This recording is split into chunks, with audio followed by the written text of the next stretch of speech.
ओम।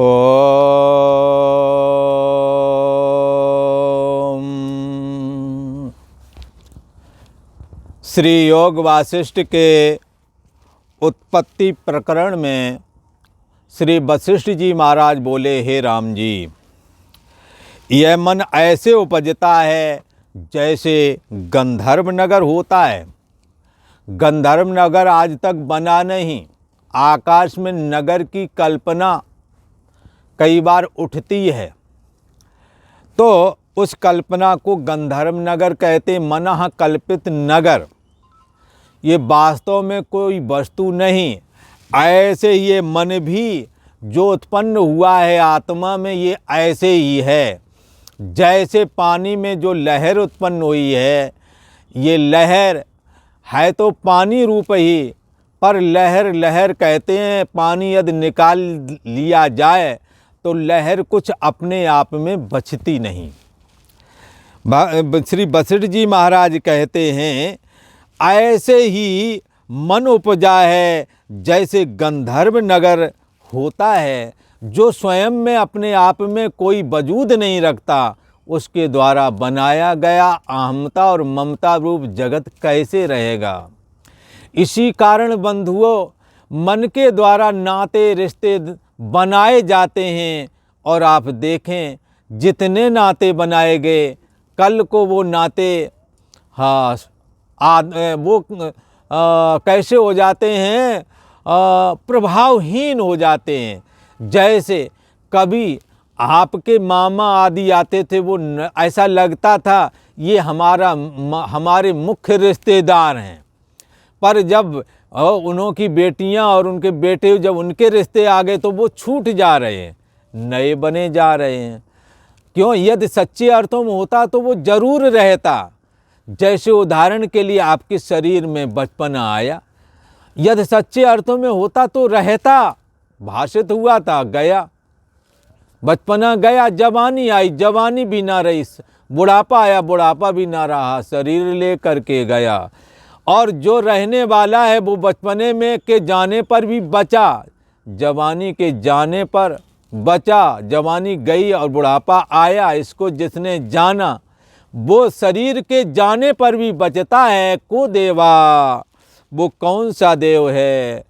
वो चैतन्य सत्ता है, उसी से मन उपजता है। और वही देह और जगत के प्रति आस्था बुद्धि को, सत्यत्व बुद्धि को उत्पन्न करता है। उसी ने मैं और मेरा, तू और तेरा की संरचना की है। ईश्वर ने सृष्टि बनाई, इसने संसार बनाया। हाँ, मन ने ईश्वर के बनाए हुए जगत में ये मैं हूँ, ये मेरा है, ऐसा करके नाता मन ने जोड़ा है। जिसने देह और जगत बनाया, उसने ये मैं हूँ, ये मेरा कभी नहीं बोला। परंतु ये मन मैं और मेरा को सत्य जान करके प्रवृत्त हो जाता है। मन ऐसे उपजा है जैसे गंधर्व नगर होता है, उसी ने जगत की रचना की है। मैंने जैसे देखा तैसे तुमसे दृष्टांत में कहता हूँ। जिसके जाने से सब जगत तुमको भ्रांति मात्र भाषित होगा। राम जी, यह निश्चय धारण करके तुम इस जगत की वासनाओं को दूर से त्याग कर दो। ये जगत की वासना बड़ी प्रबल है और ये वासना बंधन का कारण है। ये निश्चय धारण करके क्या कि सब जगत भ्रांति मात्र है, परमात्मा सत्य है। ऐसी धारणा बना करके जगत की वासनाओं को दूर से त्याग कर दो और बोध से सब जगत तुमको मन का मन रूप भासेगा। मन का भी मन, मन का भी मन कौन है? चैतन्य सत्ता। बुद्धि का बुद्धि कौन है? मति न लखै जेई मति लखै। बुद्धि सबको जानती है। बुद्धि को जो जानता है उसका नाम है आत्म सत्ता, उसका नाम है ब्रह्म सत्ता। ऐसे ही मन का भी जो मन संकल्प विकल्प करता है, जो संकल्प विकल्प को भी सत्ता दे, वो मन का भी मन है। इसलिए संत कहते हैं, देखो देखने वाले को देखो। देखने वाला कौन है? जो सबको देख रहा है, इसको कौन देख रहा है? वो कोई दूसरा नहीं, ये चैतन्य सत्ता ही है। हे राम जी, अब तुम आत्म रूप होकर के अपने आप में निवास करोगे। अर्थात जगत की कल्पना त्याग करके अपने स्वभाव सत्ता में स्थित हो जाओगे। इसलिए इसको सावधान होकर के सुनो। हे राम जी, यह मन रूपी बड़ा रोग है। इसमें अहमता ममता रूपी रोग भरा पड़ा है, राग द्वेष भरा पड़ा है, काम क्रोध लोभ मोह आदि भरा पड़ा है। ये मैं हूँ, ये मेरा भरा पड़ा है। जगत सत्य है, भोग पदार्थ रमणीक हैं, इसमें भरा पड़ा है। समस्त विषयों की वासनाएं इसमें भरी पड़ी हैं।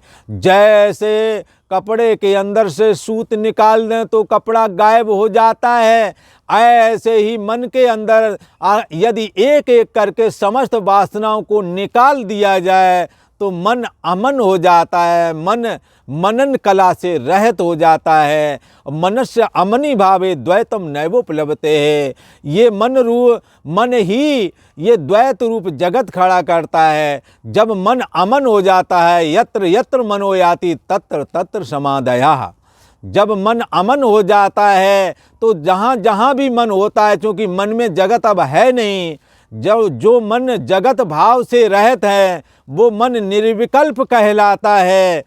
इसलिए मनस्य अमनी भावे द्वैतम नैवोपलभते है। जब मन अमन हो जाता है तो उसके लिए जगत का अत्यंत अभाव हो जाता है।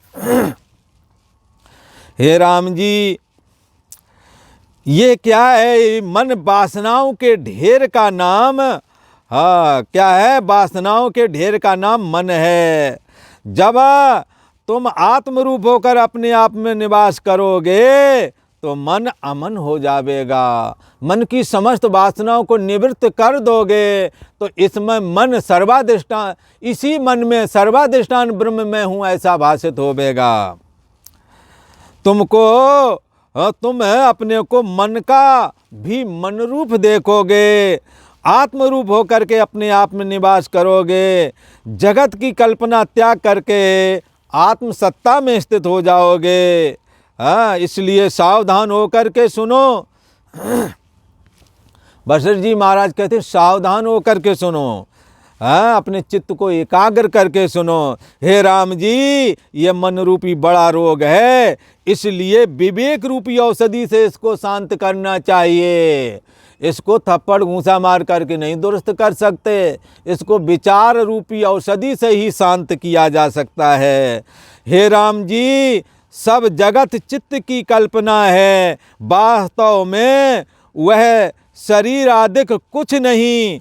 जैसे रेत से तेल नहीं निकलता, तैसे ही राम जी जगत से वास्तव में कुछ निकलता नहीं है।